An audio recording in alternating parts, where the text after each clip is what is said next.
বন্ধুরা আমি কড়াইয়ে তেল দিয়ে দিচ্ছি।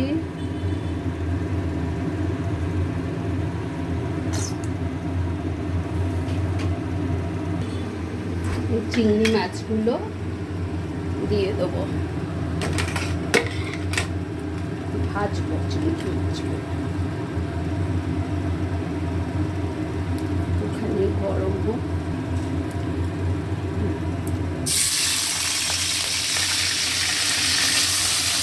চিংড়ি মাছগুলো দিয়ে দিলাম।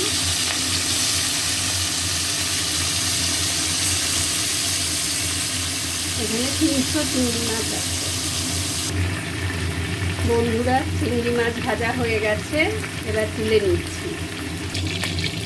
এবারে এতে আর একটু তেল দিয়ে দিচ্ছি। চিংড়ি মাছ ভাজলাম, আর একটু তেল দিয়ে দিলাম, আর দিচ্ছি ফোড়ন। দিলাম হচ্ছে জিরে আর গরম মশলা, এই যে ফোড়নে দিলাম।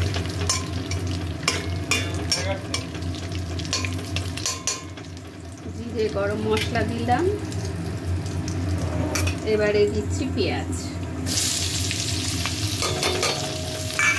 পেঁয়াজটা ভাজা হবে।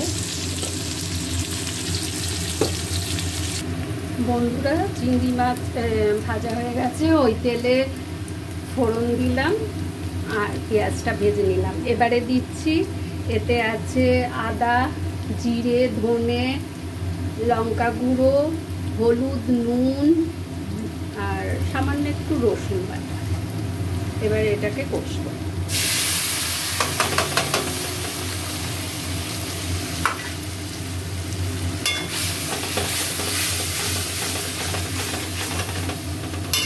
আর এর মধ্যে এবার দেব ঘি।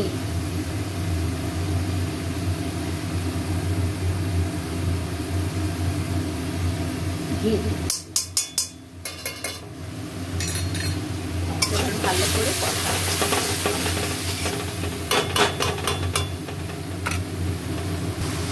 বন্ধুরা দেখুন তেল ছেড়ে এসেছে মশলা থেকে। এবার আমি সয়াবিন সেদ্ধ করে ভেজে রেখেছিলাম, সেইটা দিচ্ছি।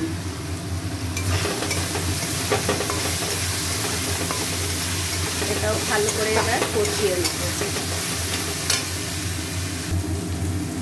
সয়াবিন দিয়ে ভালো করে কষিয়েছি। এবারে দিচ্ছি দই। যেহেতু দই দিচ্ছি সেহেতু চিনি দিলাম। এটা ভালো করে কষাবো। বন্ধুরা ভালো করে কষানো হয়ে গেছে, তেল ছেড়ে এসছে দেখেছে। এবারে কটা কাঁচা লঙ্কা দিলাম, আর দিচ্ছি গোবিন্দভোগ চাল প্রায় 500। এটা ভালো করে কষাবো। বন্ধুরা আমার খুব ভালো করে কষানো হয়ে গেছে সব মশলা দিয়ে, চাল দিয়ে। এবারে গরম জল দিচ্ছি।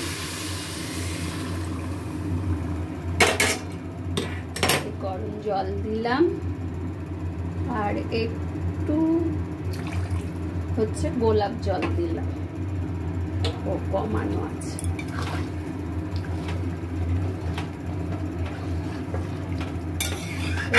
এটা খুব সহজ পদ্ধতিতে চিংড়ি পোলাও করছি। এই যে চিংড়িগুলো দিয়ে দিচ্ছি।